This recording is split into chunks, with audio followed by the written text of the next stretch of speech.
All right, we are live in living color. Welcome to another fantastic episode of This Week in Reselling, where we interview special guests each and every week from different walks of life in the reselling world. Here we'll discuss the highs and lows in reselling and dive into great conversation. We are positive that you're going to hear something that is going to help you become a better reseller. I'm your host, Ray, and I am not joined with my co-host, Dustin. He is MIA. I don't know where he is right now, but surely he'll pop on like always. But today is a very, very special day because we have a very, very, very special guest. We have none other than back to the thrift himself, Matt, aka Retro Envy. Matt, how are you doing today, sir? I'm super glad you can come on. I'm super excited. You don't do a lot of these, so we're privileged to have you, my friend, and I'm super eager to dive into who you are, how you got started, and all that wonderful stuff. Let's do it. No, I'm so happy that you asked me. I try to do these as much as I can. I've been watching what you do, and I've been following you. And when you asked me to come on, I'm like, yeah, let's try to make it work. So it was a couple months since you've asked me, but I'm so glad that finally we're here. We're ready to go. And I just like doing these because it's so much fun. You know, you get to get on a different level to people in the community. And I think this conversation is going to be super cool. Yeah, and that's what we really started doing. First of all, Matt, it was just me and Dustin talking about our week in reselling, thus the name This Week in Reselling. And so it evolved into kind of like an interview type of podcast to different people that may not know or don't know about them and how they got started and all that good stuff. So just a real cliff notes, Matt, for the people that may not know you, and Matt's like top-notch reseller. I know, Matt, it's hard because all of us, all these resellers are like reseller / content creator, but Matt is like one of the best content creators in the business. So if you guys have not followed Matt on his socials, his website is linked down in the description below. So check that out for sure. But Matt, for the people that are living under a rock that don't know who you are, let us know, who is Matt, aka Retro Envy? So Matt, my name, but I've always gone by Retro Toy Envy, and it really all started when I found this giant lot of Transformers. I've been reselling for over a decade, and the toy part came into, I got this giant lot of Transformers, and I just fell in love with all the old toys. That was about 10-ish years ago, and it just evolved into not just Transformers, more toys, and then it revolved into, I'm already at the thrift store, so I might as well be looking for everything else: towels, housewares, clothing. And now I just took my Retro Toy Envy name because that's what everybody knew, and just rolled with reselling in general, really trying to connect with the community in a fun way with my videos. And, you know, I'm very hyper and loud, and some people don't like that, but it's just me. I'm just being genuine. As much as it doesn't sound like I am, I love doing them. I do those voiceovers, and I'm smiling the whole time. And if you're watching my videos, either love them or hate them, I hope something's getting across of what to buy in the thrift stores, or how to make a little extra cash, or a love of an 80s or a 90s toy that you had as a kid. And I'm just having fun with it. So I know that's what all these resellers and all these content creators are trying to do. And that's why I try to find the positive side of this community. And like this is the positive side. And that's why I try to do stuff like this. That's awesome. Well, thank you so much, Matt, for coming on again. For Matt, and we got to talking a little bit before you came on. You're part-time at reselling. Well, you part-time, in quotation marks, because anybody that really does reselling part-time could be a full-time gig. But you're putting in full-time hours in reselling, and you also have a full-time job apart from that a lot of people don't know about. Could you give us a little bit of what you do and with your full-time job in quotation marks? So I definitely, we spoke about that before we came on, but yeah, I consider my reselling a full-time job because of what I put into it. I don't consider it a hobby. I don't consider it part-time just because I'm working on it. I put in a good 12 or more hours a day on it. But I also have another full-time job that is, I'm a culinary arts high school teacher. I'm still, a lot of people ask me like, why are you still there? I honestly am there because I love teaching. I'm teaching on social media about how to resell, best ways. And in the daytime, I'm teaching students how to cook, the fundamentals. I teach mostly juniors and seniors. and I'm strictly there just for them. It's a great way to give back to the community. It's I'm doing something for the next generations to come, and I just love the teaching part of it. So during the day, and nine to 3, 4 o'clock, I'm putting all my time into the culinary arts education aspect of it, and then from 3 to 4 for the rest of the night, I'm working on my videos, listing on eBay, and really just putting the rest of that day into reselling and my content creation. So I give it my all. And I definitely make time for my family. I have certain days where I'll just schedule posts and then I'll kind of shut my phone off. But I try to just put my all into everything I do. So yeah, 2 full-time jobs. That's amazing. And then the best part about that is that you're teaching the youth an important skill that if you don't grow up cooking, a lot of people don't know how to cook for themselves. Like myself, I grew up in a Hispanic household, so the women mainly did all the cooking. So when I got married, I made sure to marry someone that knows how to cook because I would be eating McDonald's like all the time. But Yeah. give it just real quick, Matt. How did you get started with teaching kids did you go to school for culinary arts? Like, how Yeah. did that become a passion of yours? Since I was 12, I've always wanted to own my own restaurant. And, as you get older, things change. So I've always said, I want to own my own restaurant. I've cooked really young with my mom, tried new recipes. And then I just went to, in high school, I did culinary arts. I went to Johnson & Wales for culinary arts. I have a bachelor's in nutritional science and a associate's in culinary arts itself. And I went to California for a little bit, did a little internship out there at a spa. And then when I came back, I was looking for a job, and I had an old chef of mine that had a position open at a high school, and it was history ever since. I didn't That's think awesome. I'd be teaching back in the day. Thought I'd have my own restaurant, but it kind of wasn't for me as I got older, and so what you have to put into it, and the hours and nights and weekends and holidays. So I kind of like switched into teaching, went back to get my teaching certification, and I've been there ever since. It's been about 13 years now. Wow. Okay. Okay.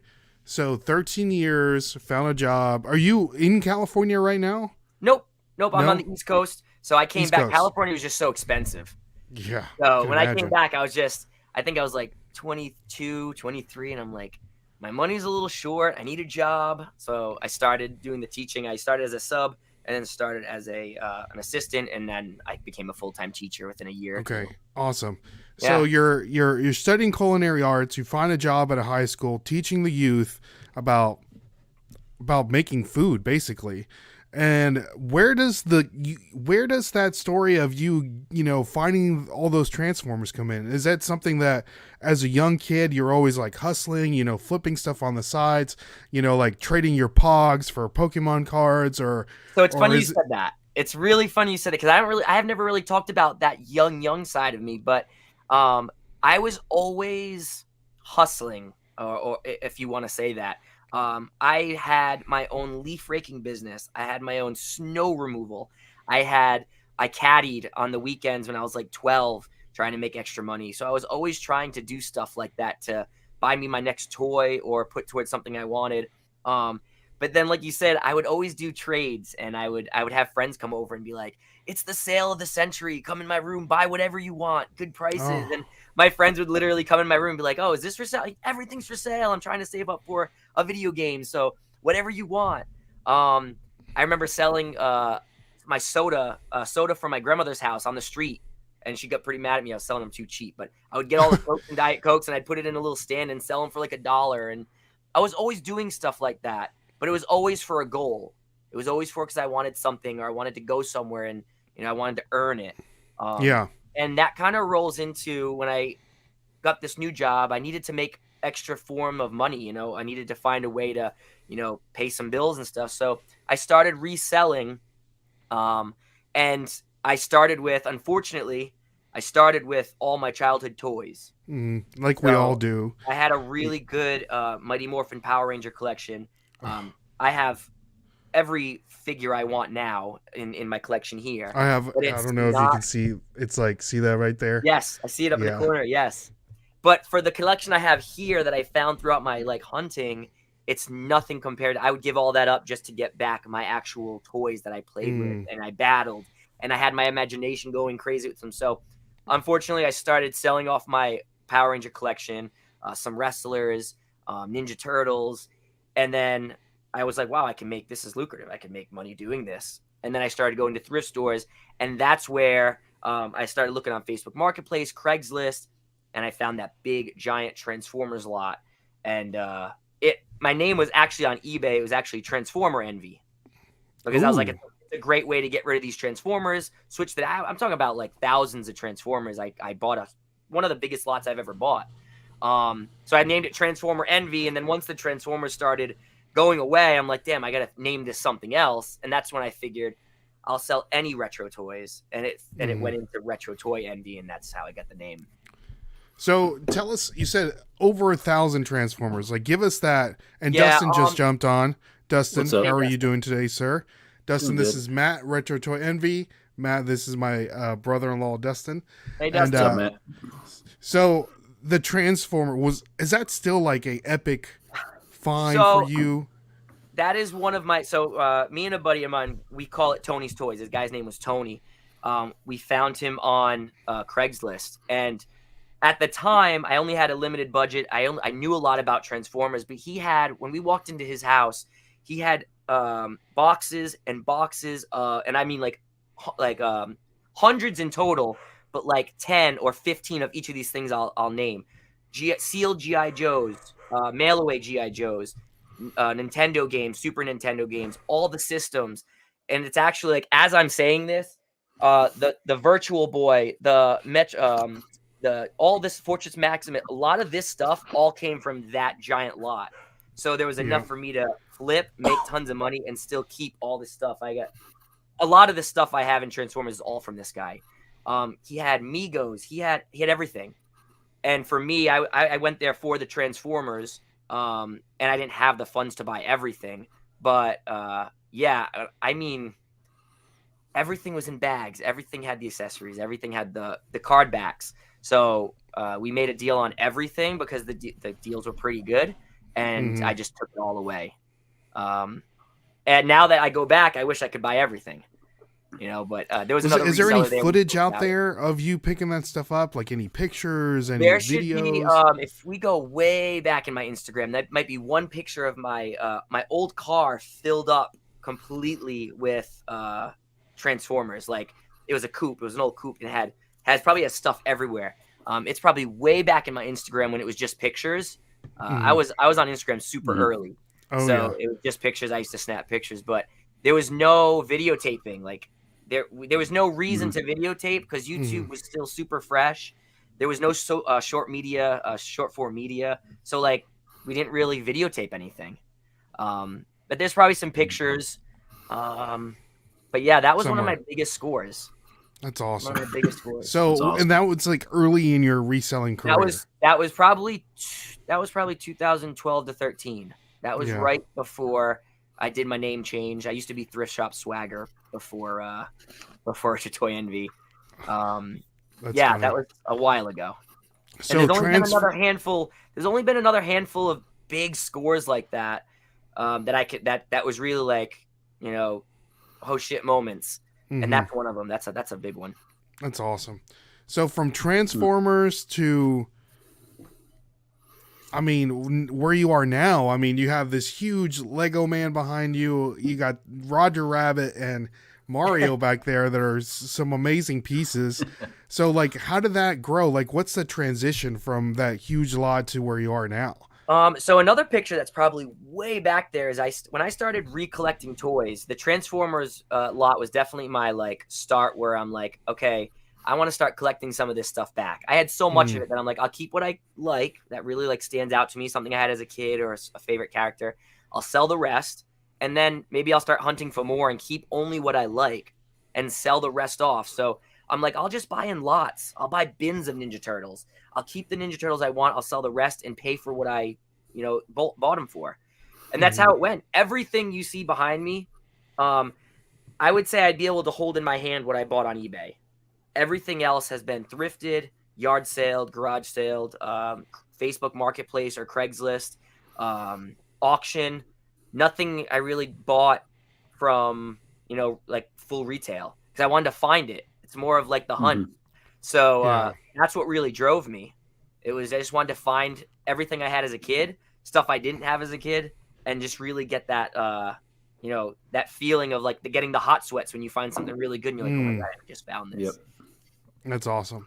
That's awesome. So Matt, from that Transformer Law to looking for stuff that you wanted to pick up for your collection, when did this huge social media empire start for you? I still feel this big on social media. I always look at the big giant creators. I try to but no, I know what you mean. It didn't really start getting real until I would say, what was the first? Was it TikTok? Was it Instagram? Was definitely I've been on Instagram the longest, and that's where I got a lot of my community members, my friends that I still are in contact with from the toy community. I would say Instagram is my home because I've been on there since almost the beginning. Gotcha. I grew pretty fast when I don't remember if you know the Green Ranger JDF. For sure. Yeah, he did a thing called the Ambassador Program, and I was chosen for an ambassador, and he shouted me out, and he did a couple things with me, and that's where I noticed getting a little bit more following and my following grow. And then people realize, hey, this guy does toys. That's really cool. I had that toy when I was younger. And that's when I felt a bigger boom in social media. I went up to maybe 20 or 30,000 followers within a span of a year or two. And then it kind of slowed down. It really slowed down. And it slowed down for a couple years. I really focused on reselling, making some money with reselling. And then, we were at COVID times and TikTok was a thing. And I'm like, let me try it out. Let me try TikTok. And I was doing silly videos. I was doing food videos. And I was gaining a following. And I came to a point where I'm like, okay, so I either do silly videos or I can make this and try to monetize this at some point someday, or at least try to funnel people to my Instagram and turn it to toys and turn it to what I do. So I did. I deleted all my silly stuff. I deleted all my nothing related to toys. And I just started posting I think my very first toy or pop culture video was a Ninja Turtle. It was me doing a Ninja Turtle and talking about a Ninja Turtle, and then a Power Ranger. And then I tried different things. I would do a series where I would hold something and be like, this is a remote control. And I was trying different voiceovers, having fun with it. And I think my first video to ever pop off was a Lego video. I went to a thrift store. I found a giant bin of Legos, and I just recorded me doing it. I'm like, oh, I'll record this and throw it on TikTok. And it blew up. And then the next day, I did a follow-up video because people were asking, what's in the drawers? What minifigures did you get? Yeah. I did a follow-up video. That blew up. And then I'm like, okay, I'm just going to start going to thrift stores, and I'll just start recording all this and see if people like it. And that's what I've been doing ever since. It was definitely tough getting used to talking and doing a voiceover, or getting used to holding the camera a certain way and grabbing people's attention. But a big thing is you just got to do it. I just said screw it. Do it. TikTok is so new to me. My Instagram is my professional. I got my nice pictures. I know how to run there. I'm like, TikTok, I'm just screw it. I'm just gonna go crazy. If something doesn't do well, who cares? You know what I mean? And then I started learning and doing better and meeting more people in the community and pairing up with new people that we bounce ideas off each other, and it just grew. So I actually just hit 350,000 yesterday or this congrats. morning. So that grew, and that's my biggest platform right now. But I still love my Instagram. That's funny. I guess it's a millennial thing, right? It's Instagram was our social media. It's you start on Instagram, and it's Instagram is life. So that's awesome. So for someone, speaking of social media, Matt, that is listening to this or watching this, that is thinking about creating content over not even necessarily reselling, maybe just things that they love, what's some advice that you can give them? I'm so sorry. Say that one more time. Something went off on my computer, and I had to fix it real quick before I got disconnected. Sorry. You're fine. You're fine. So for someone that's listening to this or watching this, and they're thinking, "Man, I really want to make content over, around reselling, or maybe not reselling, or something that they just love, cooking or building bicycles, or I don't know, doing accounting work." And they're kind of scared, or they're worried about the haters, or worried about the trolls. Like, what's some advice that you can give them to just kind of do it? Like, are they, because sometimes people may start making content because they want to make money instead of making content because they like what they're doing, So I just had this conversation about 5 hours ago. Oh, that's perfect. Yeah. The first thing I say is you got to love what you're doing, and you can't care what people think. If you're going to go into it saying, I don't want so-and-so to see it, or I don't want my friends to think bad of me, then you're already setting yourself up for failure. If you're doing something that you love and you want to document that, and you want to do it because you want to share that with other people, then you just do it. There's always going to be hate no matter what you do. You could be doing God's work, whatever. There's going to be somebody that will hate it. So that just has to completely go and just never touch on that again. And it's easier said than done. It's really easier said than done. But you won't make any strides if you're afraid. You won't try the new video. You won't try, whatever. I want to do a new voiceover. You won't. You'll be too scared of what other people will think. So, but the first thing is you got to be 100% all in on what you're doing. I love toys. I love reselling. I love the everything about it. So I was all in when I did it. And then I'm me. I'm going to be me. If you don't like me, I'm sorry, kind of, but that's who I am. So that's why I don't mind doing a video that might be way super hyper, or my back at the thrift. That's me. And I think that's why it's the only person you know how to be, Yeah. And even if people do hate on you, it's like, you're getting their view, you're getting their comment.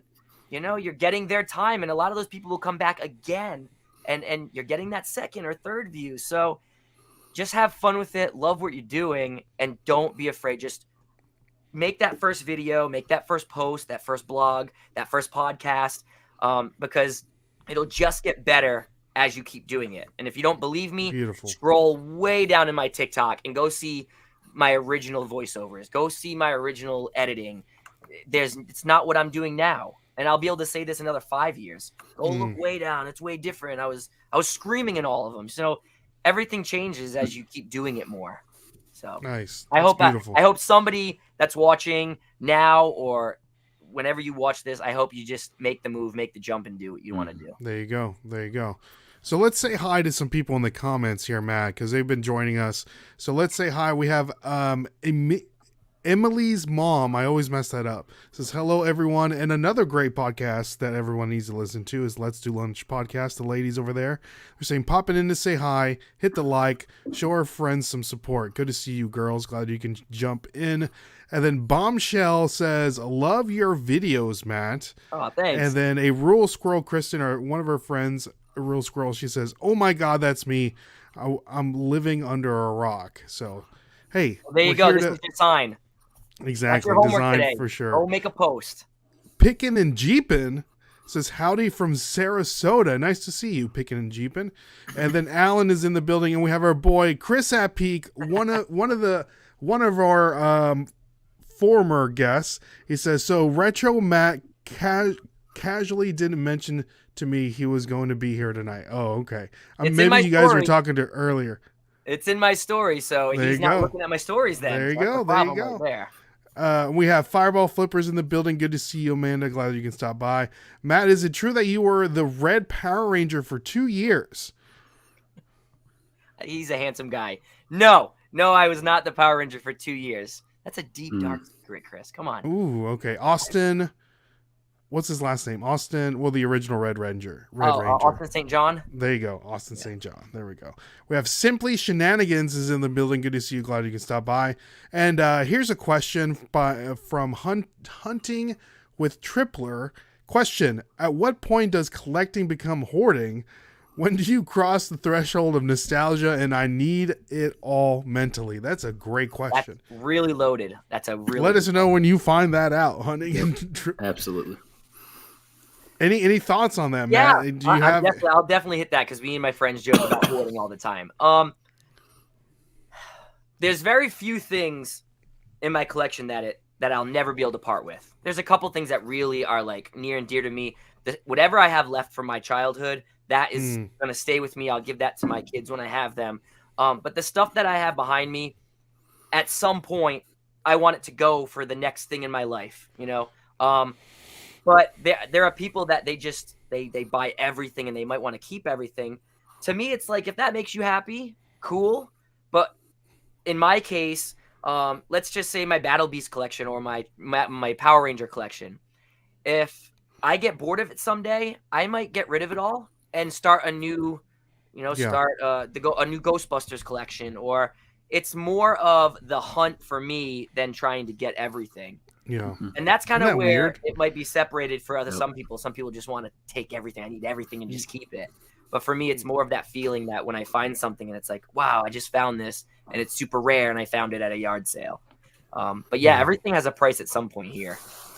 Sure does. That's the $1 Million Man nicely like to say. I was just looking at some of my collection and I'm like, man, what would I be parting with? Dustin, is that you or is that me? The feedback. Okay. Sorry. He's running. Oh. I think just my signed wrestling Funko Pops.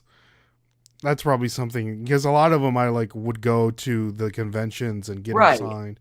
But you have there's an attachment to them. Exactly. But other than that, nothing that would really, I'm looking around and I'm thinking of the stuff that I have away in my garage. Maybe just video game stuff like my old Super Nintendo, NES, N64, stuff like that.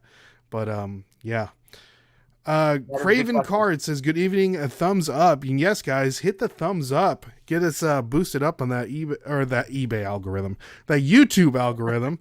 We have Chris in the Rule Squirrel says, okay, I just subbed to Matt. You need to sub to Matt because Matt is. I appreciate it. If you want to learn about where did that even come from, Matt? So we know that you like to collect toys and stuff, but have people dubbed you the toy vintage guy? Is that self-proclaimed or? I don't think so. There's a lot of toy guys. I feel like I might fall into a limbo category because I'm retro toy. I have that in my name, but then I resell a lot. So it's there's the thrifter names and the thrifter guys. There's the toy guy. And I find I just fall into everything. So some people call me the toy guy. And I don't think people yet are on to unless you've been following me for a while, that, I'm a thrifter and I talk about selling pots and pans and kitchen knives, because in my name, it's that retro toy envy. So they think they're going to come on and just find all toy stuff. Yeah, I like it. All right, Matt. So we're going to move on to our first segment of the show, which is overrated, underrated. Sweet. And before we get into that, we do want to give a shout out to the sponsor of today's podcast, and that's our good friends over at My Reseller Genie, the best accounting software for all resellers. I know the tax day was yesterday. Everyone should have already submitted your taxes. So now's the time to start fresh. So if you're listening to this or watching this and you're like, you know what? Last year was a complete disaster getting everything that I needed accomplished with my taxes. My Reseller Genie is your friend. And if you use the code NashvilleFlippers, all caps, you're going to receive 15% off your first month. And it integrates with all the reselling platforms. We have Poshmark, Depop, Mercari, Amazon, eBay, Etsy, Facebook Marketplace, you name it, they integrate with it. So if you're listening to this and you're like, I need to do something better about my accounting, My Reseller Genie's got you, and we got you with the 15% off Nashville Flippers, all caps. Now's the time, guys. So, Matt, you ready for overrated, underrated, my friend? Yeah. Let's do it. Number one, and Dustin, I sent you the list here. So number one, overrated, underrated, Matt, the Goodwill. Some would say the Hoodwill. overrated. You don't go to a lot of Goodwills, right? You have more like. I say overrated because the ones near me are horrible. You know, everybody. There are some good ones that I've seen videos of, but the ones near me are just really bad. If you said Goodwill bins, I would say underrated. So Goodwill itself overrated. Goodwill bins underrated. Okay. So what thrift stores are you going to, Matt? Are we going to Savers? Or are we going to Savers, or in other people's states, Value Village? I'm going to more of the Savers, and then I do go to the Goodwill and Salvation Army, but Savers is definitely the number one for deals for me in my area. I've got about nice 6 of them within. I could hit all 6 within an hour or two, and then I got like 2 or 3 Goodwills and about 3 or 4 Salvation Armies, all within like an hour's reach. There you go. See, people are liking you more and more there. Oh, because of your Goodwill comment. So, hey Marie, good to see you. So, Matt, has been your biggest find in any thrift store? My biggest one big money item. Sure. Yeah. I would say my biggest find was, I would say, about 9-10 years ago. I went to there's 2 of them. I'll do this one first. I went to a Savers that doesn't usually have a lot of stuff, and inside the case, the expensive case, they would put all like $2.99, $4.99 stuff. I don't know why they keep it in their case, but I looked down and I'm like, oh, a giant key. I'm like, that kind of looks cool. Like, I'm thinking, hey, if it's a certain state or a certain city, it could probably sell for a lot. So I pulled it out. Like a key that you turn like to like a door? Okay. About this big, about that thick. And I'm like, oh, it's a giant key. Looks cool. So I asked to see it. And I'm looking at it and I'm like, oh, this gold color looks a little off. It looks a little real. So I'm looking all over for it. I find a little marking, but it's too small to see. So I bought it. It was like $4.99 or something. I brought it to the coin guy that I've been going to, and it was a solid 18 karat gold, which was $7.50 is the little mark that was on it. Wow. Gold key, and I think it went for like $1,400. Wow. And that was my biggest one find. Solid gold key. So now me and my friends when we go into this one, I say we're gonna find a solid gold key today. But I've never that Savers has never hit big again. Yeah. And it's a cool find. Because my second find wasn't as cool. It was a piece of dental equipment. I just did a video on it maybe a couple months ago, and that sold for like it was like close to $1,000. So, but it's a dental piece of equipment. Yeah, it's not really cool. Not as fun as a gold key. It's a gold key. That's cool. I wonder why they made a cast of a key in solid gold. You know, like what was the key to the city? Like what would I don't remember what it was. I just remember I scrapped it right there and then. I'm like, yeah, I'll take the money for it. So I scrapped the money. The guy, and yeah, it was really cool. We still joke about it to this day. But I also remember the Savers back then. It wasn't like one score, but they were doing like jars of jewelry, which you'll rarely see now. But when I find them, I'll do videos on them. So I have videos in my feed for them. But it would be a jar of jewelry about this big. It'd be $19.99. They'd have like 6 to 8 of them out, and they would be filled with gold and silver. I was making thousands of dollars on those because I would go after school. I would go after work, and I would buy all of them. I'd say, hey, do you have jars of jewelry today? Yeah, we just put some out. Okay. I drive all the way. I would buy them all for $19.99 a piece, and I'd pull out chains and rings. And unfortunately, I scrapped it all. So now, if I was in my mindset now, I would sell them as pieces of jewelry like I do now, and get way more. Okay.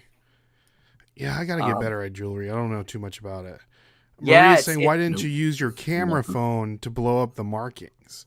So I don't even know. I wouldn't even know what markings to look for. Yeah, it was just super, super tiny. And at the time, I didn't know the numbers. So like 10 karat gold is a certain number. I think it's 518. And then 14 karat gold is a number, 585. So if it doesn't say 14 karat on it, it could say 585. And that's still 14 karat gold. So it said 750. And at the time, I wasn't educated enough to know it. So I didn't know if it was what it was. And it looked like gold to me. So, but yeah, I do use the phone trick though to blow it up now. There you go. Thanks, Marie.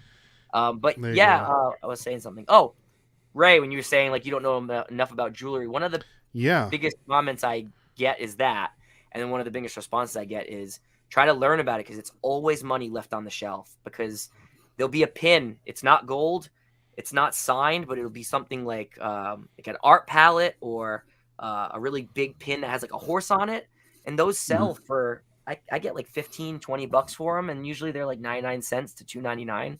So if it's people that are just starting to resell, I say go to the jewelry rack, look for stuff between $2 to $4 that's really unique, something heavy because people like quality, and see if there's anything there that would pop out to you. Because if it does, it sometimes sells good on eBay or Poshmark or whatever. So it's a good low risk way to sell. Okay. Kristen is saying she carries a loop with her to see that stuff. Really? Okay. People do it. Dustin, yeah. you gonna carry a loop from now on around your, and just kind of need to. I need to. Yeah. A solid gold loop. Yeah. Like, what is that? Yeah, you'll know. People at yard sales will see you pulling that out. They'll be like, "What's going on with this guy?" What's this guy doing? I'm sure there's a ton of people that do that though. So yeah, all there's right, a lot of, moving especially on. ones near me. A lot of people that use the loop right there, and Yeah. those are like the have to do hardcore it people next that time. get there like really early and they go like 3 times a day. I know a couple of them. Okay. Yeah, definitely learn jewelry. Next one up, number 2, Dustin. Number 2, calzones. Oh, calzones, underrated. Everybody's about the pizza. Calzone. Can you make a pretty mean calzone, Matt? Oh, I make a mean calzone. I like them a little underdone, which is I get backlash for. I like them a little doughy compared to a little crispy, and I like them with cheese on top. So a little underdone, a melted mozzarella on top, and just packed. I don't like a calzone where it's too much bread. I like a lot of filling. Okay. Marie's saying overrated? Man, I like a good calzone. Come on, Marie. You haven't had Matt's calzone. Yes, correct. The food, yeah. So let's see what Lad is saying. I got a lot of people in my area. I see them at the yard sales asking about looking for jewelry. Okay. Man, maybe jewelry is our next step there, Dustin. Maybe so. Because it's small, you can not a lot of people are looking for it. Compact. Yep. Exactly. And if they are looking for it, they're mostly looking for gold and silver. Like I do tons of video. If there's one thing I want people to remember when I do my jewelry videos is like Kirk's Folly or Trifari. I always yell those brands when I find that stuff because those pieces can sell for hundreds of dollars and they're usually super cheap because, oh, this isn't gold, and they'll throw it on the rack. It's really good jewelry. It's collectible. It's like what I'm collecting here, the jewelry community are collecting Kirk's Folly and Trifari stuff. So even if it's not gold, you can sell it for some awesome money. So you hear that, Dustin? We'll say that one more time, Matt. Kirk Folly and Jafari? Kirk's from Folly. Aladdin? Kirk's Folly is like very like fantasy stuff. So like pixies and unicorns and a lot of gems. And that's why that sells so much. And then the other one is Trifari. It's just a costume. It literally looks just like costume jewelry. But the brand name sells for, I'll get like just a pair of stud earrings with some enamel on it. And they go for like $25-$35. Okay. So interesting. If you need to research, go on my eBay, type in Trifari into my store, and then just see you can see what I'm listing them for and look for that kind of stuff. There you go, guys. Kristen is saying, I got a loop, a black light, a tape measure, a scissors, a little screwdriver, and hand sanitizers. All thrifting must in my toolbox. So Kristen is walking in there with like her utility belt, like Batman's utility belt, all in her little tool. She might be on Tim something. the Toolman Taylor. Yeah, right. Might be on something. Maybe we need to sell the kit, Dustin. Yeah, the reseller kit. The reselling kit. Nashville Flippers resell kit. There you there go. It is. Patent pending. There we go. Kristen can have a kickback. Yeah, since I started following Matt, I've gotten way into unicorn. Unicorn sell, man. Hey. You're welcome. Unicorn sell. And they're real. I only just bought a handheld black light. Oh, I need to get a black light. Rachel's flipping in East Tennessee. Good to see you. Glad you can stop by. You've seen my backpack, right? I've never seen your backpack. You need to post it on Instagram so we can look at all your stuff, Kristen. Gotta see it. Number 3, Matt. Overrated, underrated flea markets. Um, What are the flea markets looking in your area? Because ours are terrible. The ones in my area are mostly flea markets where people will come just to flip stuff quick. A lot of like digging in boxes. I would say depends on the area, but I would say underrated.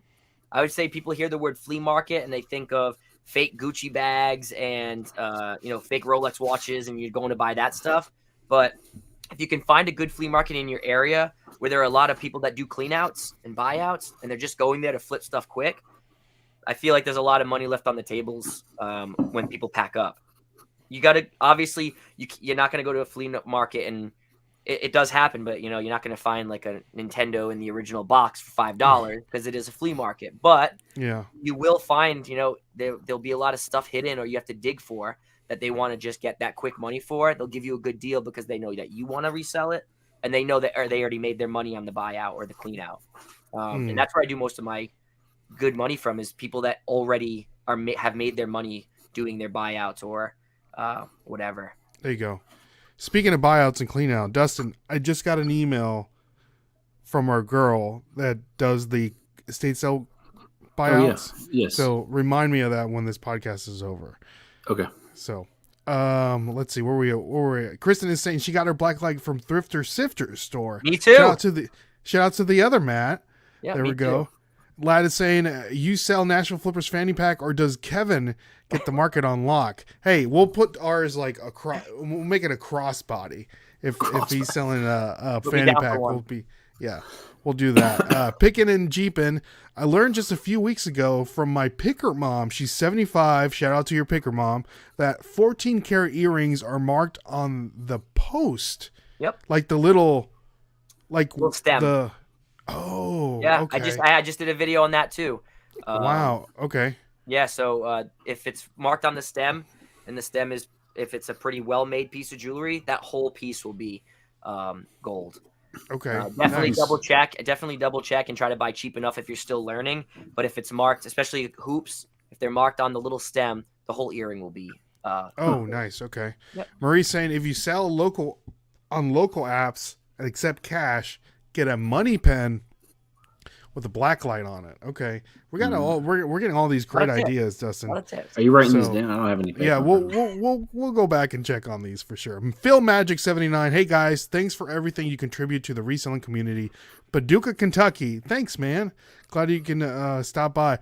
Dustin and I will probably make our way up to Kentucky looking for pallets here in the near future, so stay tuned for that. Fireball Flipper says, I did a huge buyout and had a yard sale, and by the time it was over, I was selling stuff by the car and truckload. Got that right. Justin is saying, flea markets early for the best stuff, or late for the best deals. Nice. That goes for pretty much everything, right? Like garage sales, all that good stuff. Scott's Child says, Matt, thank you. I asked him for a feedback on my eBay store. I took his feedback and applied it. I went from $50 a week to $300 to my record of $1,200. Thank you, Matt. That's awesome. That's awesome. I like hearing those. Yeah. Yeah, amazing. I try to respond to everybody that DMs me. As everybody knows, I don't really like keep anything. I don't keep anything. So I like to give out information because I was there at one point, and I'm still learning now. And I'm so lucky to have awesome people in the community that I can reach out to. I got a group chat going that I have awesome guys in, and we just brainstorm, go back and forth. And Chris is one on here that me and him will always bounce ideas off each other. And it's just, that's what makes a community. It's not about holding back secrets, and it's just helping each other. And that's how you're going to excel. One thing I heard Mr. Beast say that I think of all the time now is he would have a Zoom meeting every day, and he would stay on the Zoom meeting with like 4 other guys and just chat about social media and how to do the next thing or make the next video. And he would do that every single day. And that's how he grew so big, because all he was doing is bouncing things off of the other people in his community. And if one person tried one thing, the other 3 wouldn't have to, or the other 3 could tweak it in a different way. Yeah. So we need to stick as a community, help each other out. It's the only way that. Love that. It's got to have the love. Love that. I love that. So, yeah. Dustin and I and my other brother-in-law, we all do reselling, together. We're all doing it.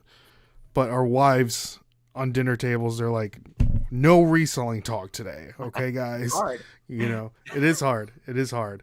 So let's move on. Number 4. This is a good one, Dustin. Number 4, live action Disney movies. Oh, this is tough. I'm a big Disney fan. I'll say This one's tough. this one's really tough because I'm letting my pop culture and my age, like, I'm gonna say overrated. And I'll probably get hate for that because there's some really good live actions and I really do like them. But I love the originals just because that's what I grew up on. Mm-hmm. I grew up on the clamshell cases, popping them in the VCR and watching them, and that's just like someone's taking my childhood and making it into real people.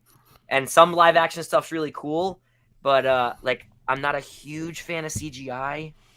It doesn't hold up, man. Yeah, I like the original Ninja Turtles with suits that you could see the people's eyes inside compared to like a CGI Ninja Turtle. So that's the only. Me and my wife have watched Lion King multiple times. We've watched Beauty and the Beast multiple times, the live action ones. So they're not bad. It's just I would say overrated just because of I grew up on the cartoons. There you go. I think the last one that I've liked was the original 101 Dalmatians when Glenn Close played Cruella de Vil. That wasn't bad like either. in the 90s. Yeah, like that's the one the that I 90s like. one. The 90s one. Yeah. That wasn't bad. The new one, it wasn't horrible too. It was called Cruella. I don't know if it was. That one. Yeah. that When was more what's like that girl's badass. name? Emma Stone. Yeah. Yep. Yeah, that one was good. Yeah, I did like that one. It was a different kind of take on all that. Yeah, I forgot about that. Yeah, They're that was not good. bad. They're not. I'm not walking all over them. But I think for me or people our age, it's kind of like, oh man, don't change that up. There you go. Scott Childs is saying, I am still looking for Cutco knives, but I have found a Cutco knife block holder, 18 slot even. Thank you for the tip. Dude, we're all looking for Cutco. We're still knives. looking. Yes. We're still looking. Yeah. He's made more progress than we have. Yeah, right? Yeah. Nashville Flippers, you got Nashville side, and okay, we missed the that part. But in my day, you had to wait for Sunday night to watch a Disney movie. Movie night. Yeah. Family movie night. Movie night, for sure. So, all right, let's move on. This is a good one. Number 5, and I don't know if you're on this or not, Matt, so I want your input on this. Yeah. And if you're not, I think you would kill it on there. Whatnot. Yeah. Overrated or underrated? Are you on Whatnot, Matt? I am. Yeah, Okay. I've done plenty of auctions, but I stopped doing them just because they're so time consuming. I'm gonna say underrated. I'm underrated. I'm gonna say they're promoting like crazy. They're promoting like crazy. You don't even know. Say underrated, and I would say underrated for buying. I think there's tons of sellers on there, but I know that you can get some really good deals on there. I feel that people they're not thinking that they can go on and get a good price or a good deal because of how much they're promoting and how sometimes flooded the auctions are or the whatever. But there are some streams that I've been on that I found toy parts that I needed. One kid was selling just toy parts, and there was like a handful that I needed, and I got really good deals on them. It's more of trying to find that person that, like someone like me, that I'd be trying to get rid of anything for any price. I'd put it on. I think I did mine all at $1. But when I would do mine, I would always promote them like hell. So I would have a lot of people in there, and I'd get what I wanted for them. But yeah, that's the thing. The bigger auctions will definitely bring bigger prices. If you can find those couple people that have 10, 15 people in there, you can get good deals. Yeah. American Arbitrage has awesome ones that they do plush. And sometimes I can get, I got 2 Pokemon plush from them at a really good deal. So yeah, I would say underrated. And I think it's a great, live auctions are awesome if you have the time to sit there and wait for your item. Nice.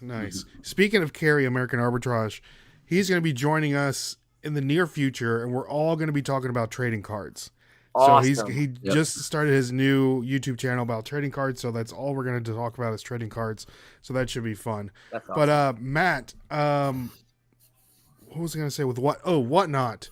So for the people that may not know, Whatnot has just rolled out a new feature, which is the Whatnot Marketplace feature. So Whatnot is starting to be a little bit more like all the other reselling apps, to where there's actually like a marketplace to where you can put something and not necessarily be in the auction, but you click on the marketplace tab and you can search. I don't know, what's the Ninja Turtle basketball player figure, right? And if somebody has that in their store, it pops up and it's not at an auction. They can click on there and buy it now.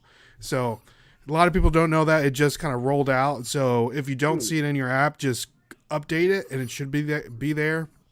Today, I had some stale eBay inventory that all I did today is move some stuff over into Whatnot, so people can just look in there and see that stuff is listed. And I've already sold a Lego set on there, and it's pretty cool. So it's just another way to make money and not necessarily have an auction, and its stuff is listed there, and it could sell at any point. You don't even have to be on the app.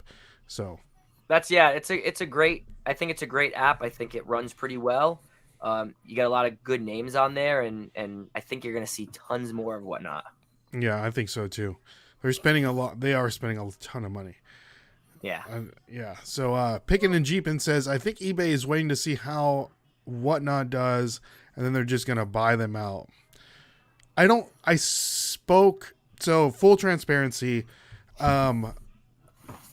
we started selling on Whatnot, and the person that, does all the onboarding and stuff, because we sell into like the consumer electronics category.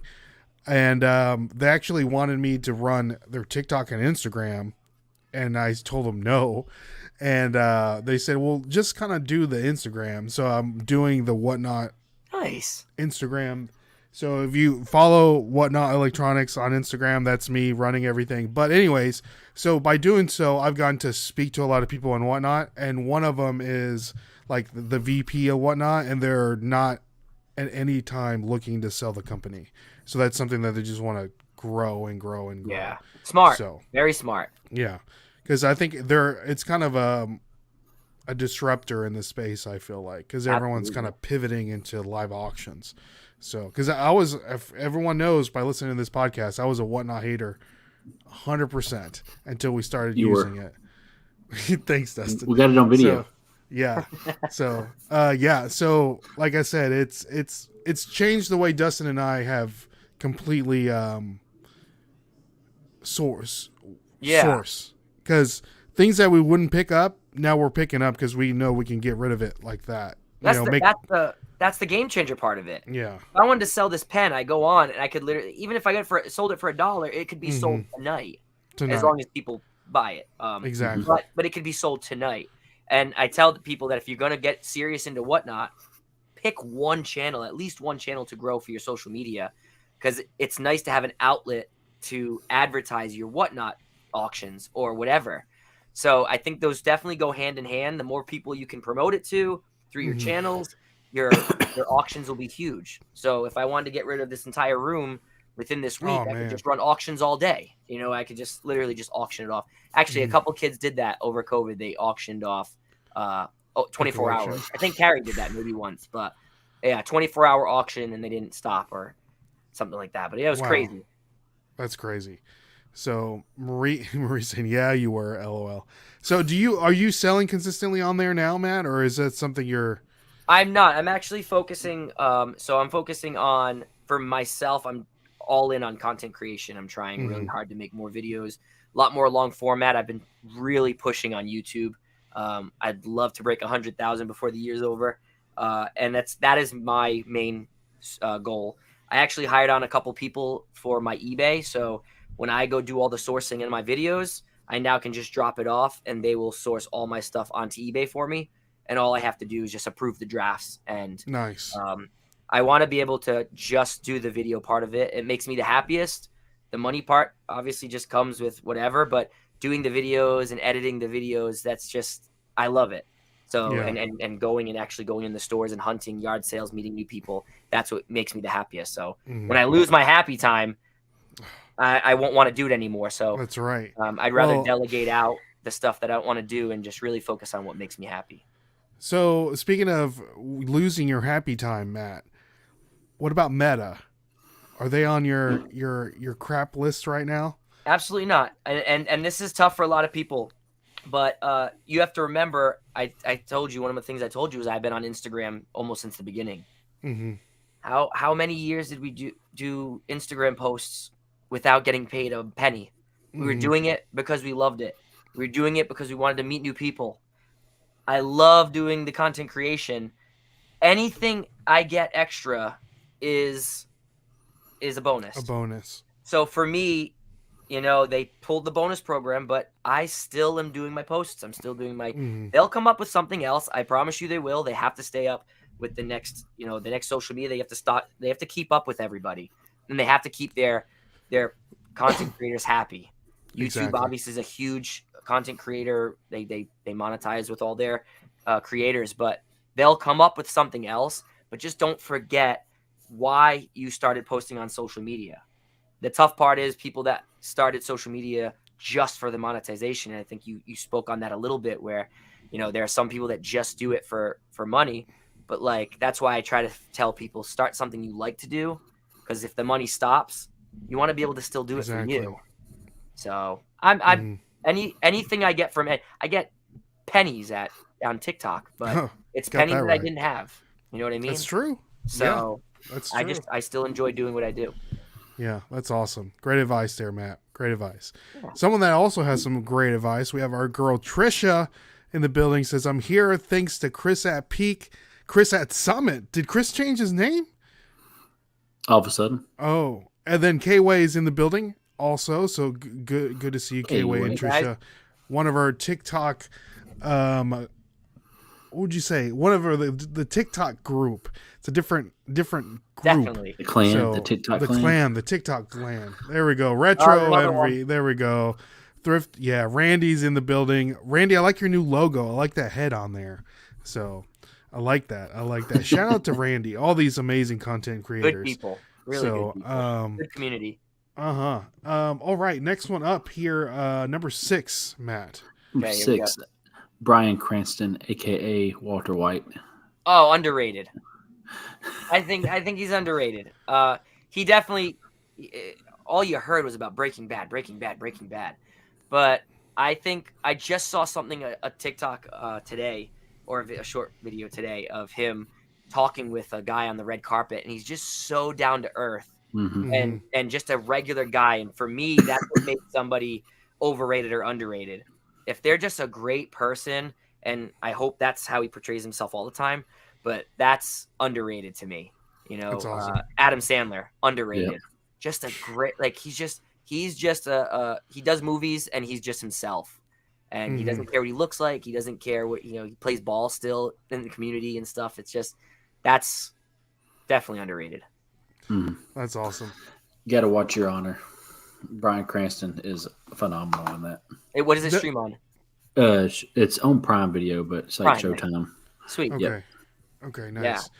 I recently, and I was telling Dustin this earlier when we were having lunch, I recently watched a movie, it's on Paramount Plus, where Bryan Cranston, and this is a true story apparently, he plays a small-time, retiree and his wife, and he's really smart at math, and he figured out, a loophole in the lottery somewhere in, Delaware, and he kept winning, all this money, and, he, lived in a town that was, kind of a low run, a rundown town, and he started a corporation and got all the town to buy shares so they can buy lottery tickets, and they would win every time and revive the town. It was fantastic. Oh, that's cool. So check that out. Check that movie out. I don't know the name of it. So, Chris at Peak, Adam Sandler is the pride of Manchester, New Hampshire. Okay. What's up, Felix? Good to see you, man.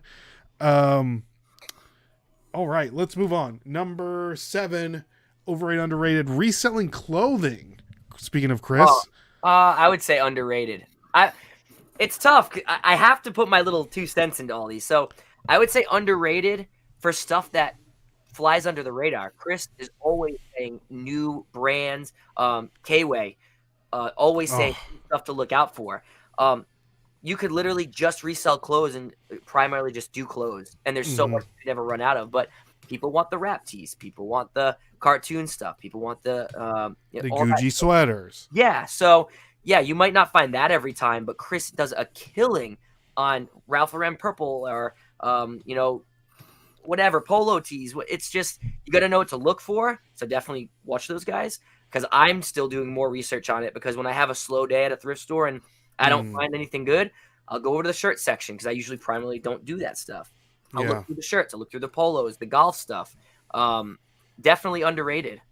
If you're at the thrift store already, get doing this stuff. Like start doing this stuff because you're already there. Try to make a buck if you don't find any toys, if you don't find any wrap tees, if you don't find Cutco knives. You know what I mean? Find the stuff that people aren't trying to look for on the regular. Nice. All right.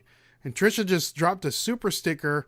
Thank you so much, Trisha. And we do have a little video that will go with that if I can find it. Oh, there we go. You'll like this, Matt. A little Showtime! Woo! Woo! Woo! Woo! Woo! Woo! Woo! Woo! Silent and profiling. Oh, thank you so much, Trisha, for this super awesome. chat. So we'll kind of have a little Ric Flair everywhere that you go, Matt. Everywhere. Love it. So, the name of the movie was called Harry and Marge Go Large. Great movie. Great movie. So check that out on Paramount Plus. So picking and jeeping and saying, listen, wife wanted to go clothes shopping this weekend and new stuff costs too much money. Everything costs too much money nowadays. So, and then Felix saying clothing is a last resort for sure. But we all got to know, right? We all got to know. We all got to figure out, like Matt was saying, maybe it's slow. You have time. Look through the clothing rack. Sometimes you can find some good stuff. Yeah. So. We have our boy Ethan in the building. Oh, Dude, Matt and the Nashville Flippers boys is in the best video. That's awesome. Thank you so much, Ethan. Up, Another alumni of the podcast. Yep. We got a bunch of alumni coming in hot. So, all right, next one up, number 8. This is a good one, Matt. I really want your input on this one. Artificial intelligence. Okay, so I think it's underrated. I haven't really dipped my feet in full yet. At being a teacher, we're having problems with students not writing papers themselves. They're just AIing it. Oh, that's right. Yeah, I didn't think about that. There's a lot of stuff that like I'm seeing negative for it, but then having to write up a contract is super easy now because I can just type in write up a contract for blah blah blah blah and it makes one for you. A lot of people are using it for content creation, doing posts. Write me a post on blah blah blah blah blah blah, and it writes you up for you. So there's a lot of benefits. There's a lot of negative sides to it. I feel like it's so new that I don't know which way it's gonna go, but it's definitely helpful for people that are just starting out. But I also think that trial and error is best for me. I like doing something on my own, and then if it doesn't work, trying to tweak it, make it something new. I feel like AI, you just throw it in there, and okay, AI made it, so it must be good. For example, I have a YouTube thing that kind of shows me what might look good on a title, and usually I won't use them. I'll tweak it a little bit, but to me, I just feel like maybe that won't be good for me, and I just change it to something else because I say I'd rather take my gut on it than the AI. But a lot of people love it. Depending on what you're using it for, it could be the best tool you've ever used. Okay, but definitely underrated. There you go. But I want to know, Matt, when does Skynet become self-aware? We don't know when is that coming? So everybody uses that reference. I love it. Anything pop culture, I'll take. I feel like it's underrated because people are hesitant to use it for movies like that. For that instance, like what if I put this in this chat? Whatever, is it gonna know who I am? Is it gonna learn this and then be able to turn on me in the future? So I feel like people are just scared. I feel like we just gotta use it for good stuff. Use it for good stuff where it doesn't dumb us down, and use it for stuff that it'll just benefit us more than just make us like there you go. Not use our own brains. I saw a video the other day where it might have been Denny's where they have like a robot like bringing your food out. They have those. They have robot servers. I went to a food show a couple weeks ago, and they're trying to push the self-servers where a chef will put its food on the server and a little robot will bring it to the table. It'll have sensors. You'll take the food off the robot server and then it'll go back to the kitchen and that's all it does all day. The very cool, really awesome. But like a lot of my kids have their first jobs as delivering food, so it's like it takes that away from them. Yeah. So, I don't know. Droids, Dustin. Droids. Yep. I don't trust them. Those are not the droids I was looking for. Those are not the droids that I was looking for sure. Let's see here. Who jumped in? We have a Carrie American Arbitrage. She says the money is in $1.50 sports cards. Yes. There you go. Sell That's where the 1,000 money of is those. in. That's right. True. See, It's people so forget true. that. It's so true. I made a video, and I'm sure you've seen it, and a lot of people in the chat. There, someone was complaining about, the yard sale negotiations and negotiating over like $1, right? And I broke it down. I'm like, well, when we do what we do, and we go to like 20 to 30 yard sales a day. That's $30 a day every weekend. You break it down, it's like you save like $2,000 in a year. Yeah. So that dollar matters. It does. So, and I'm usually super transparent with them too. Like I also get that comment a lot, but when I'm talking to the people, I'm super transparent. If it's something and I need a couple bucks off, or can you do it for $5 less? I'll be like, hey, I just started the day. I've got X amount. If this might save me so I can buy other stuff throughout the day. And they're usually super cool about it. Being transparent, it's super cool, and usually they'll give you the deal. But another comment I always respond with is a lot of these people are just trying to get rid of their stuff because they've already made their money. It's like I said, the people that do buyouts and cleanouts, they want to not go home with anything. So a couple bucks to them is nothing because it's just all extra. Especially the people I buy off of. I know how much they've already made on it. And I want to be fair with them, but they know if I ask for a couple of bucks off, they're like, yeah, definitely, because I know I'll go back to them again and spend more money week after week after week. Exactly. And it's always about how you act too. It's about your personality and exactly. If you portray yourself like an ass, they'll probably raise the price. I've seen it done. Mm-hmm. Oh, it's actually $10 now. So always be kind, be courteous, and I feel like it'll always work in your favor. Mm. That's why Dustin always goes with me with his Southern charm and everything about him. We always get that extra percentage off. Absolutely. You can come thrifting or yard selling with me anytime. There you go.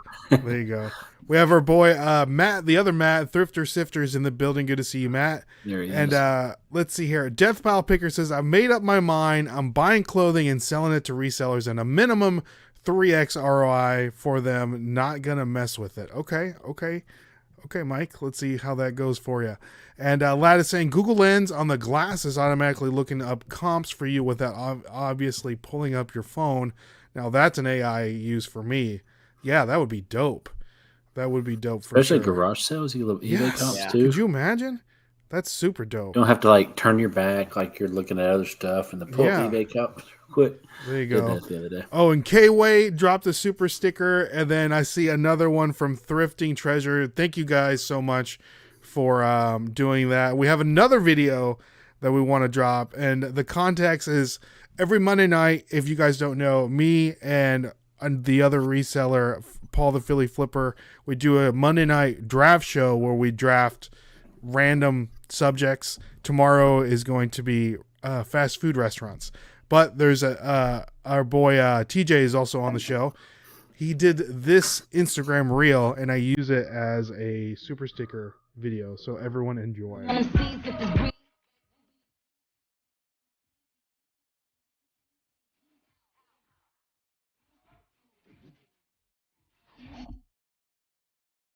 For chat. Love it. Dustin, I'm gonna put your face on it next time.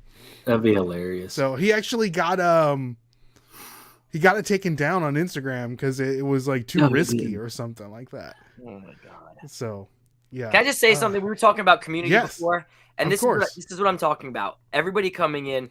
I talk to a lot of these guys on the regular. I see a lot of their videos. I might not talk to every single one of them, but like this is the community that we have to make sure we build big. You know, they all came out for you guys for your podcast. Like this is I love it. I just love that everybody's just super supportive. And when we're talking about not listening to the negative and the negative stuff that we all get, just think of this stuff and how we're all there for each other. Like this is super happy. This is my There you super go. hobby place. There you go. Thank you guys all so much for doing that. Yeah. You guys didn't have to do that, but thank you so much. Dustin and I are greatly appreciative.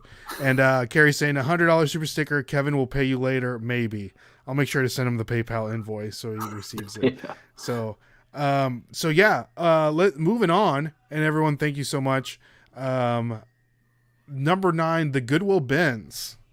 Okay, so Not planned. that was 9. Okay, so I answered that a little Mhm. bit. Yeah, that's underrated. I feel like there's a lot of videos on it. It might sound overrated, but if you're going there strictly to find the Holy Grails, it might seem overrated to you. But if you're going there to find bread and butter stuff, like we like to say, or just stuff that sells really well, Carrie's done a lot of videos on it more recently, and I do them when I have time in the summer. You can get cartloads of stuff super cheap that will last you. Good inventory, stuff that good $15, $25 to $40, $50 items. If you know what you're looking for and you're doing your research, I completely think it's underrated. There you go. Awesome. Yeah. Like our good friend Angie Resells, one of our favorite people, says it's still underrated if you're open-minded. 100%. A lot of people don't like going to the bins. The first time I went to the bins, I'm like, I can't do this. Like, I can't focus in. Yeah. But Dustin, right? Dustin, did you feel like that the first time you went? It was crazy. It was like the first time when we went to Give Me Five. Not gonna lie. Yeah. I mean, then it's wild at our Goodwill bins. Tortas off the floor, no. Yeah. Definitely people bringing their lunch. The Yeah. So, what's the best thing you've ever found at the Goodwill bins, Matt? I got a couple of videos on stuff, but it's a lot of nothing like crazy. I found a Mercedes. It was like a coat rack that came like stock that you could put on option as a Mercedes. I sold it for like $100. But again, it's more for those, like, I would say $50 and under, $75 and under items. But it's just, like I said, good inventory. So steady stuff that I'll put on eBay and it'll sell within a month and a half. It's not anything crazy that'll fly off, and it's nothing that will sit for like super long. And it's good because you have the option to put stuff back after if you feel like if you're not going to do good on it, or you do a little bit of research and I decide not to do this. So I don't know. It's a good place if you can block the noise out. Make sure you keep your etiquette, because it's definitely cutthroat, and you get some hardcore regulars there that you might go there every single week and might get a little territorial. Just go in there and do your thing, and you can come out with good stuff. Yeah, and be careful filming in there, because it's like Matt was saying, it's crazy in there. And I had a video with Kevin, the Commonwealth Picker. We went there together, and I uploaded it, and I got an email from Goodwill saying that I had to remove everyone's faces or take the video down, or it was intense. It was like from Goodwill. Yeah. Neat. So. Yeah. Okay, good to know. And I know, right? Yeah. Yeah. So be aware of that for sure. That's so Chris at Peak with another super sticker. Thank you so much for sending that. I'm not going to play any more videos because you've seen them all, but thank you so much, Chris. Really do appreciate it. We have, and then I saw a really good comment here by Sunrise Listing, says that the bins are her Disneyland. So that's pretty cool. I can't find the comment, but I remember reading it. We have Bama picking and grinning. Good to see you. Glad that you can stop by. And let's see here. The chat's buzzing. So thank you so much thanks guys for commenting for sure. So last one here, number 10, Matt. Overrated, fast food underrated. Restaurants. What was it? Fast food restaurants. Oh man. Fast food restaurants for the people in the back. I'm going to say overrated just because I'm on a health kick. If you're following me, I'm on a health kick. I'm doing a lot more gym. I'm doing a lot more food prepping. Yes. So I'm going to say overrated just because I'm really enjoying, eating a little healthier. It's making me feel a little better. Definitely messing with my mentality, being a little bit more positive. And I love the way I feel right now compared to when I ate a lot of fast food within the last couple of years. It just made me feel bad. And I feel like I hear a lot of students talking about it. Oh, I'm going to fast food tonight, then tonight and tomorrow. And I just feel like it's definitely something people are relying on more. And because I teach culinary arts, I want them to rely on cooking more, doing it for themselves. It tastes better when you do it yourself, and it's a lot cheaper when you buy the ingredients and you make it. You can make more portions. So I'm going to say overrated for that, even though I love a good burger. Oh, I know. So, okay, burger. Matt, the culinary genius that you are, and the other Matt is also in culinary. He has a culinary background, which is crazy. I just put that together. But, all right. Someone like myself, I'm getting a little round around the edges here, Matt. I want to get back into the gym. And of course, food is super important. Probably 90% of it is food. For someone that doesn't have a lot of time like us, us resellers, we're always ripping and running, grabbing the quick thing, grabbing the biscuit, grabbing the Little Debbie, grabbing the Mountain Dew. What's a good, easy meal plan, easy prep that we can eat lunch, dinner, something that's easy to make that, from a guy that's, doesn't have a lot of time. So one is definitely portioning and picking the right thing. So I didn't know what portioning was. I just love to eat everything. I would get 4 or 5 helpings if I went to somewhere, and I'm like, oh, I'll have seconds and thirds or whatever. But something easy and quick. I like the steamer bags. So when I do my meal preps, I'll get a bag of grilled chicken that's already grilled. I'll make sure it has less preservatives and all that stuff in it. I'll get a steamer bag of mixed veggies. And then I'll grab some sort of lentil pasta, or I'll do a brown rice. You could literally steam everything in the microwave if you wanted to, and then just make your portions out there. You're getting more greens because of the vegetables. You can pre-portion it so you don't have to eat a giant amount of it. And that's where my problem was. Me and my wife would go out to eat, and we'd get large sandwiches, and I'd eat my whole large when I'm like, oh, I'll save half for later. It's I'd eat the whole thing, and then I'd still be hungry. Right. So for me, I'm doing more prepping that's easier, so I don't cut into huge days. It doesn't take a long time, so I can do all my videos and stuff. And I'm trying to make better choices, staying away from the unhealthy snacks and going more towards peanuts and peanut butter. That's a little bit more healthier. So just better choices. Okay, there you go. Yeah. Let's see here. Ethan is saying chicken fried rice can last you a week if you make. Oh my god, it absolutely can. Makes a good breakfast. Right. Picking and Jeepin saying great info tonight, y'all. All your best Nashville pickers. Thank you, Matt, for your time. Thank you so much, Picking and Grin. Glad you can jump on. I appreciate it. So that concludes overrated, underrated, Matt. Thank you so much for answering those questions. Oh yeah. And we do want to give a shout out to one of the other sponsor for our podcast. Is that I don't know if you collect Funko Pops or not, Matt, because we love Funko Pops over here. And thanks to our sponsor, Poppin Toys, one of the best places to buy Funko Pops, a Nashville native. If you use the code NashvilleFlippers, you're going to get 10% off your whole purchase. So anytime you guys want to get any Funko-related items, all the new stuff that's dropping, check out poppinofftoys.com. The guy started this business out of his man cave. Is blown up, has a storefront and an online store. So we definitely want to support them. So poppinofftoys.com, use the code NashvilleFlippers, and you're going to get 10% off. So, all right, next one up. Dustin, do you have a tip of the week? Yeah, don't go to community yard sales. Oh, that's a terrible tip, Dustin. Well, so Dustin went to community yard sales. Community this yard tip is sale. to the people that run the community yard sales.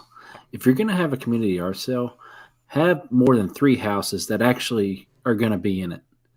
I went to one. There was 3 houses that were in that subdivision that had a garage sale. Supposedly that had nothing. Ugh. But you got to have more than 3 houses for a community yard sale that has over 400 houses in the subdivision. Come on. Yeah. That sucks. There you go. So that was Dustin's tip of the week. All right, Matt. So our next segment of the show, last segment, we have Skip or Flip. We're going to show you 3 different items that recently sold on eBay. You're going to let us know if you would skip it, if you would leave it, what would you do if you find a thrift store yard sale or what have you. And everybody in the chat, let us know what you would pay for it, if you would skip it. And Dustin hasn't seen these either, so Dustin gets to participate. And we have 3 of them. Do they have prices? None of them have prices, just pictures. Okay. Okay. All So right, the let's first do one we have here is this little figure. So we'll go through the pictures together. For the people listening at home, it is a figure. Looks like he has armor all over him, chrome armor, helmet, maybe some hoses coming out of it, and then the armor is off, and then it looks like a mouse figure here. So, what is your thought process here, Matt? What are we thinking? What are we thinking? I can go talk about it. So that's biker mice for sure. tomorrow. Yeah. I would absolutely pick up biker mice. Especially the two little antennas at the top. Those actually go into his head. You can like press them down. If they're both intact, then that's a super plus. But I knew right away from this picture that helmet, that's very like specific to biker mice. So it looks like he has all of his parts. The two antennas are intact. The tail is on. Sometimes that tail's ripped off. I would definitely pick this for the right price. I don't collect these, but I know they sell for some really good money. So if it was for the right price, I would absolutely pick this up. Nice. Now you said it was biker mice from Mars, Felix is saying. Yep. So biker mice from Mars, and this is a good tip here, Matt.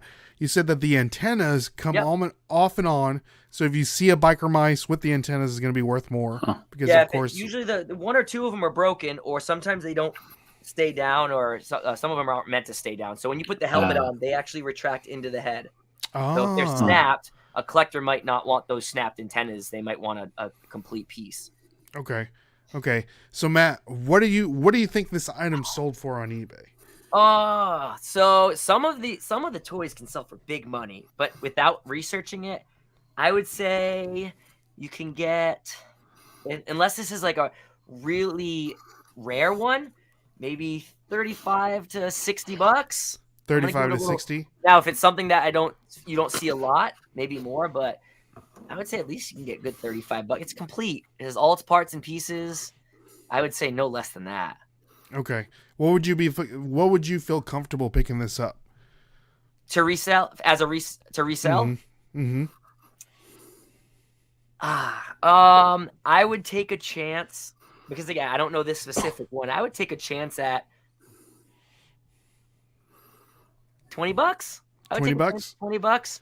$20 flip for 40, double I would hope that it was because it's complete, and I've never seen the ones with I've never seen one with the saw and the chrome. I'm gonna guess this is a little bit better, but I haven't seen that one, and I've seen a lot of biker mice, so I would pick it up and take a chance at 20 just because of the condition.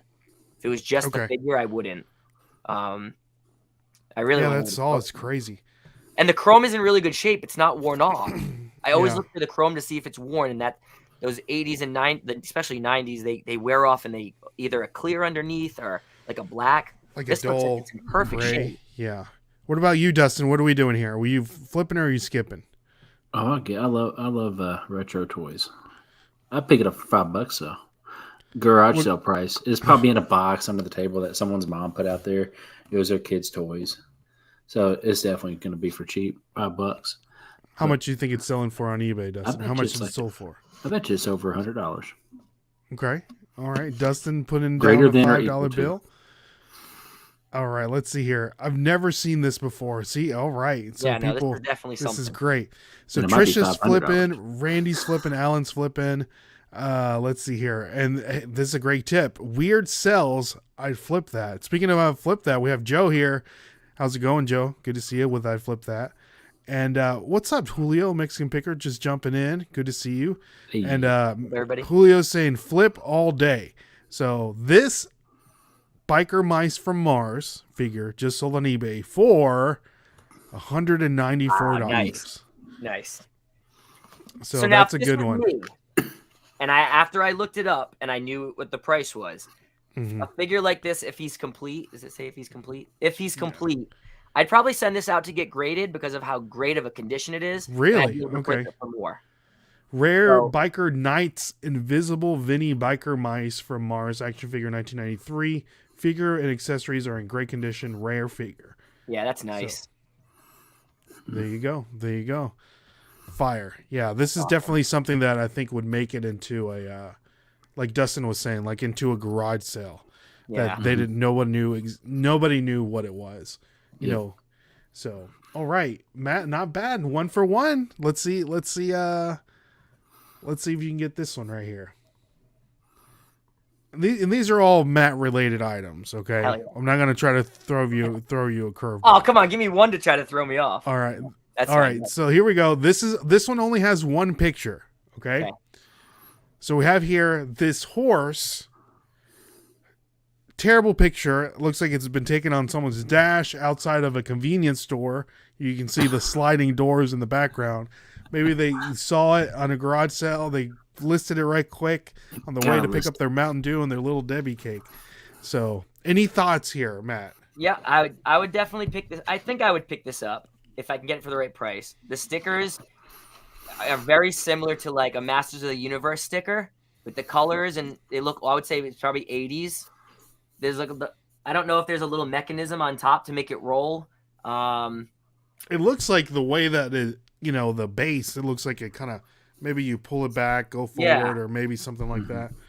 I would definitely if I'm going in blind and I can't, I would try to pick it up for cheap. To take a chance, I would try to take a chance on something like this for like $5, just because I don't know enough about it, like I did the last one. But yeah, I would say it's 80s, and if it is a certain line, it's definitely like a different, like the Biker Mice was that was a weird, invisible Biker Knights from Mars. This looks like it could be something different. Yeah, I'd pay about $5, but I'd definitely try to pick it up, and I would flip it. Okay, Dustin, what are we doing? I don't know what I'm doing. Yeah, one picture.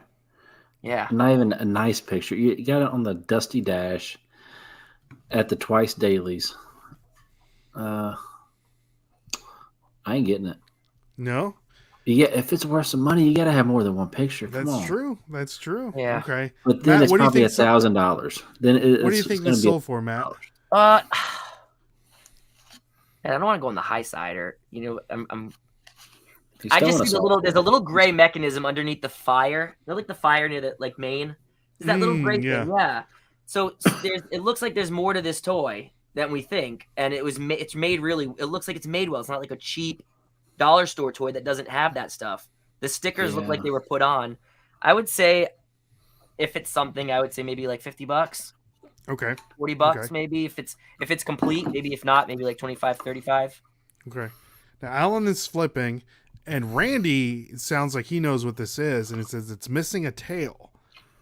So, and he's flipping regardless.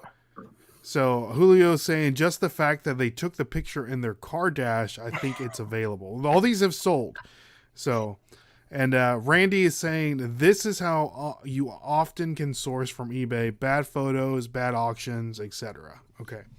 All right. So this toy, this door, what did you call it, Dustin? Dusty Dash. Dusty Dash toy recently sold on eBay for $69. Okay, nice. What is it? This is a Cowboys of Moo Mesa Wild West Iron Horse figure. 91. Yeah, 90. Could have gotten more if you had better pictures. That's right. Yeah. So that Moo Mesa stuff years ago wasn't as high priced as they are now. You could usually get those the regular Moo Mesa figures for like $5, and they've gone up within the last like 4 or 5 years. They've gone up a lot more. Where they're like $20, $30 for just the line loose. But that's cool. Iron Horse. This is good to look for me. Look at that. So Randy was right. There's the tail, and this one is listed for $150 with the tail. Oh well, hold on. There we go. That's the listing. So $150. Nice. So be on the lookout for that Iron Horse for sure. Bolo. So 100% missing the tail. I had a Cowboys of Moo Mesa comics. I love them. You can remove the tail. $60 seems fair for the missing tail. So there you go. Yeah. So I agree. I agree with that for sure. So last one here. All right. By the way, I could do this all night. This is such a fun all night. game. Well, maybe we'll have you back and we'll just do all of That this. would be Nothing but I love skipper this. flips. Marathon. Nothing but skipper flips. We'll do like a skipper flip battle. Maybe we'll invite another like Randy or another toy guy. I like it. So, all right, here we have, this is a good one here. Matt, and I forgot I put this on here. This action figure for the people listening at home. Metal, like what'd you say, like gold, Dustin, with a weapon. Looks like maybe like a crossbow. So there's the back view. Looks like there might be a little bit of a mechanism on the back. And then there's the front. Just sitting down, looking pretty, nothing too crazy. Matt, thoughts, comments? I'd pick it. I'd pick it up definitely. So it looks like, again, the antennas are always broken. This looks like it could be either Ultraman. It could be. There have actually been Beetleborgs that look like that, but if it's metal, this is either a collector's from the States, like that someone remade, or it's an original to Japan because that's where the diecast ones came from. So if this is diecast, I would say this is an original to the 90s, and the character looks like definitely one of those more weirder characters to find. So I would try to pick it up. I would say it sold for $50, $75. It looks like he has its weapon. The mechanism probably pushes his hand down to where it makes it look like he shoots, or lifts his hand up. Or Masked Rider. Actually, it could be Masked Rider. Is that a little butterfly in his belt? I don't know. Yeah, there's a little butterfly. I'm getting too into it. So I would say Masked Rider. That was a short-lived U.S. series, but it was huge in Japan. I would say I'd pick it up for $5 to $10 because it comes with the weapon and it looks like it's in pretty good shape. I could probably sell it for like $50, $75. Okay, that's good. What about you, Dustin? You picking or are you flipping, or skipping or flipping? I don't know. This probably came out of the same box as that mom put out. So my mom's actually here right now. She just popped in. Yeah. Thanks, Mom, for watching. She's really Maureen? Is that your mom right there? Yes. I love watching you guys. Thank you so much. Shout out to Maureen. One of my biggest supporters. So I'd look it up. I'd probably get it. I mean, I've sold some vintage toys before, kind of like this. So I'm gonna say 105. 105, Dustin. Dustin always shoots for the stars. I love it. So Trish is flipping, and Randy's flipping, Alan's flipping. Trish is saying it's a Beetleborg. So we're fixing to find out. So this rare, I'm gonna say it's rare, action figure recently sold on eBay for $74. It is a Beetleborg Astroborg Ladyborg, Bandai, 1997, Metal Links. Oh, so figure. it's a Metal Links. So the figure is probably not metal. So the cool thing about the cool thing about Beetleborgs, Power Rangers, Masked Rider, a lot of them did a lot of like crossovers in Japan. They did a lot of like stuff with each other. So like the figures, if you know one, you might know the other. So see how they all look weird. This one's crazy. It's like a centipede. Interesting. That's crazy. So I got one for you guys now because all right. This is awesome. I just pulled it real quick because I did a video on it a couple months ago and I never cleaned it up. I love this. When Dustin was talking about yard sale, putting it out, dusty, big box dusty dashboard. Okay. So, oh man, now this was found in the bottom of a tub. Is it a Micro Machines? No, that's too big to be Micro Machines. We don't know, so. Forgot about the Beetleborgs. Yeah, Beetleborgs are. I don't know. So looks like a police motorcycle, and then a SWAT. Oh, can I see the front? I shouldn't have showed the front. I saw. Gives it away. So it looks like it's a Ninja Turtles, maybe like the little mini. You know how they had those like handheld ones, Dustin?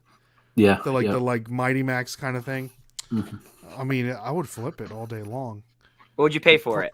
I mean, probably no more than $3. They're probably going for, I would say, a conservative $70 for the pair. What do you think, Dustin? $83. $83. He's pricing right. He's price writing me right now. Yeah. So I documented finding these. So I have a picture. I wasn't quite doing videos yet, but I have a picture of it was an art show, and where they do the art show, they actually have a yard sale, like a community yard sale next to it, where the street that you're walking for the art show, everybody sets up for yard sales. And this was on the very bottom of a bin. with a couple other Ninja Turtle things, including the Dino Shredder, the super rare Dino Shredder. I paid 50 cents each for 50 cents, and the just Shredder 50 cents. This is one of the rarest micro Ninja Turtles, and they don't really go for sale a lot, but I've seen them go anywhere from like hundreds of dollars or like 100, 150 to like 300, 400 bucks in the packaging. So I was surprised to find out because I didn't know it at the time. And that's how I posted it. I just knew they were Ninja Turtles. I picked and I found a whole bunch of minis in that bin, but this is the more harder to find other than some of the chrome ones. So yeah, that was a good pickup for me because I was about to leave it, but yeah. And you find the Dino Shredder? The Dino Shredder, it didn't have the tail, so I used it to trade. But if you go way down in my feed, it's a picture of, I'll try to find it. And when I post this on my YouTube, I'll put the picture in kind of like a teaser, like we talked about this. But it's a picture of the bin that I bought it out of tipped over. And it's just an overview of it. And you have to like find it where it's kind of like not picked yet. So, yeah. So I'm glad to have, that's why I like social media, because I like being able to document all this and like have those memories. Yeah. Chris is saying, Ray, I'll pay $3. I will sell it for $70. There you go. I'm cheap, man. I'm cheap like that. Like Dustin. So for context, Matt's talking about the Dino Shredder. And if you don't know what the Dino Shredder is, these are some sold Dino Shredder sold comps. Complete one just sold for $750. His weapon alone sold for $107. That's so wild. I traded it because it didn't have the tail, and it would probably be impossible for me to ever find it. And I'm definitely a completist, so any of my Grail items, they're 100% complete until I can actually say they're in my collection. So I don't think I'd ever be able to find his tail. So I used it to trade. And I actually forgot what I traded it for, but I know it was something good. I think it was another Ninja Turtle item. But yeah, I used it as trade bait, and I traded it for something. That's crazy. Awesome. Yeah. See, this is something I'll find that the picture you would, and I'll post it.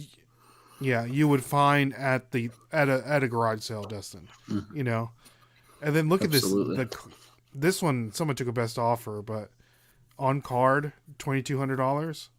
Yep. There's actually one there. I think it was $300, no tail. So that's what it roughly went for. Yeah, it's down a little. Oh. But I saw that one, $299.99. Did you see it? Yeah. This one right here, $299. Yep. Yeah. No tail, and it's usually missing. If it's in a box or it's been actually played with, it won't have the tail with it. Look, this one's not even complete. $819. Wild. Hey, now we know what something to look for, Dustin. Yeah, so Randy asked a good question. Why are these so rare? So a lot of the figures done in the later 90s before they stopped doing the original line, they only made so many of. So Scratch Cat was one of the last figures they did.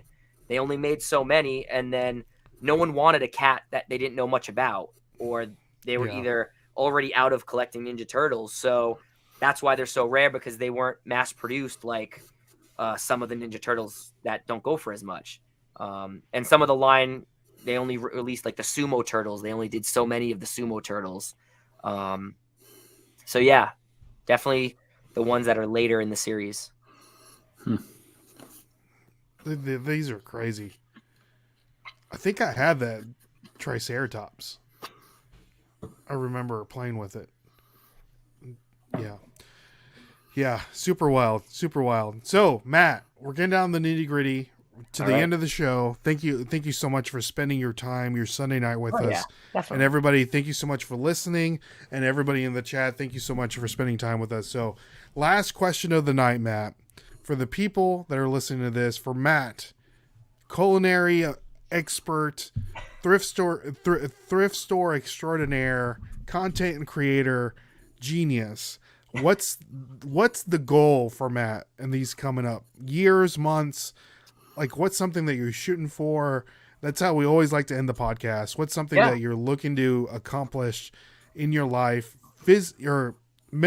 just reselling wise, personal wise? Just let us know. What are Matt's Retro Envy's goals? So I'll do the personal stuff first. Definitely, I got married a year ago. I definitely want to grow my family.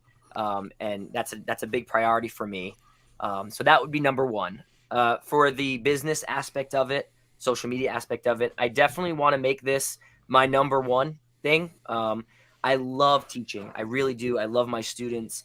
They're awesome. I'm hopefully making differences in their lives. But, for me, I love this as well. I'm still teaching. I have so much fun doing this. And it's on my own watch. I can kind of do more or less as I want it. It's great to have a family. And I kind of really just want to focus on the social media part of it. I want to be more in front of the camera, doing more, education videos on what we do, more giving back to the thrifting community. I'd love to do more where I got some stuff in the works, but more just giving back and not so much just sell. And I want to make social media the number one of what I do.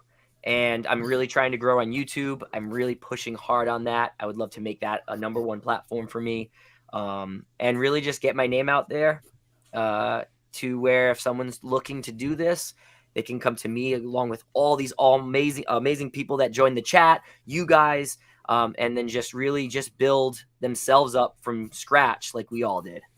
And that's my number one. I really enjoy doing this. I can't say it enough. I give it my all in all my videos. If anybody ever messages me, I try to give all of it into my response and lay it all on the table and really give them the time because they took the time to message me or like my video or follow. So that's awesome. Yeah, it's I give 100%. I really want to give my all to this someday. There you go. Oh, yeah. Awesome. One day, man. One day. That's awesome. And it's always changing. So it's always there's new things. I bet you there'll be new social media platforms, and who knows? Who knows what the future has? Run by AI. There you go, Dustin. So Felix, this is a good way to close it out. Felix says you're doing it, and we'll do even more. Love watching your videos. I appreciate it. So Matt, thank you so much for coming by, and thank you Appreciate it. everybody here. Again, make sure you follow Matt on all of his social media platforms. They're listed down in the description below. Make sure you like, share, subscribe, listen to the podcast, watch our videos everywhere we're at, the Nashville Flippers. And Chris is saying, and we'll leave it at that. You owe us one more super chat video. So I'll play the Ric Flair video one more time. Showtime! Woo! Woo! Woo! Woo! Woo! Woo! Woo! Woo! Silent and profiling. Right. Showtime! Played it twice. So There we guys, go. everybody, thank you so much. My name is Ray. My name's Dustin. My name's Matt. And we'll catch you guys on the flip side. See y'all guys, and God bless. Peace.